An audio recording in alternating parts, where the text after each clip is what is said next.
Hello. John 3:16. Mungu aliupenda ulimwengu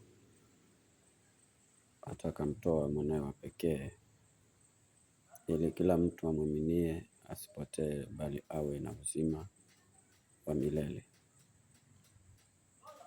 Nataka niongee kitu hapa kuhusu upendo wa Mungu. Mungu aliupenda ulimwengu, na maana alipenda watu wote.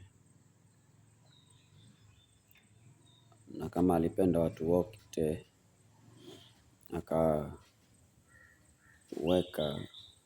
mwana, na huyu mwana akiwa bado ni huyo Mungu, na anasema yule atakaye muamini ndiye atakaye kuwa na uzima wa milele, na yule ambaye hataamini basi hatakuwa na uzima wa milele. Na kushauri hivi: mtu akifa katika dhambi, si mapenzi ya Mungu, na wala Mungu hafurahii mtu akiwa amekufa katika dhambi, kwa sababu pendo lake alilimwaga kwetu.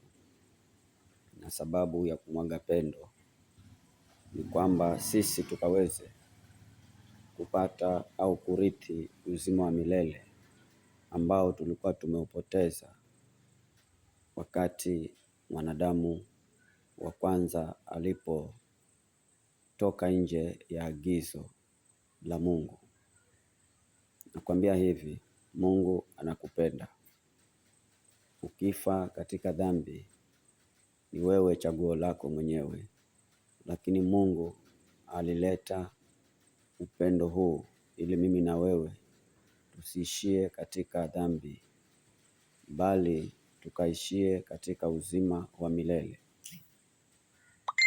Mungu akusaidie, Mungu akutie nguvu unapochukua maamuzi ya kumpenda na kuchukua maamuzi ya kumwamini. Muamini leo upone, muamini leo utoke kwa hiyo laana, muamini leo utokane kwa hayo matatizo ambayo yamewekewa shetani. Muamini leo utokane na kila balaa na kila mikosi ambayo shetani anaituma kwako. Asante na Mungu akubariki.